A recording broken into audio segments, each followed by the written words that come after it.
Buongiorno, ben ritrovati con l'informazione flash di News Sicilia. Questi i titoli più importanti della mattina. In apertura la richiesta della Commissione parlamentare antimafia che chiede gli atti dell'inchiesta di ieri denominata Pandora, che ha portato all'arresto di 11 soggetti, tra cui il sindaco di Tremestieri Tenneo ed il consigliere Ronzisvalle, e della sospensione di un anno per Luca Sammartino.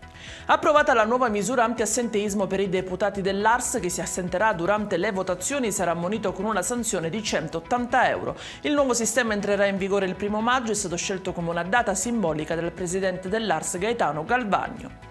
E passiamo alla cronaca. Trovato il cadavere di un uomo in evidente stato di decomposizione su una spiaggia di Messina. Si tratterebbe dell'ennesima vittima del naufragio dello scorso 10 aprile. Si aggiunge alla lista di altri corpi rinvenuti in queste settimane. Incidente mortale a Bolognetta lungo la statale Palermo-Agrigento. A perdere la vita il 58enne Mario Romano. La vittima viaggiava su una moto che si è scontrata con un'auto. Adesso il conducente del veicolo è indagato per omicidio stradale. Uno dei più importanti maestri della fotografia in Sicilia ci ha lasciati. A 88 anni è morto Giuseppe Leone, un fotoreporter originale che ha narrato la nostra isola, il suo paesaggio, la vita contadina, la condizione femminile e la cultura. Era amico di Leonardo Sciascia, Vincenzo Console e Gesualdo Bufalino.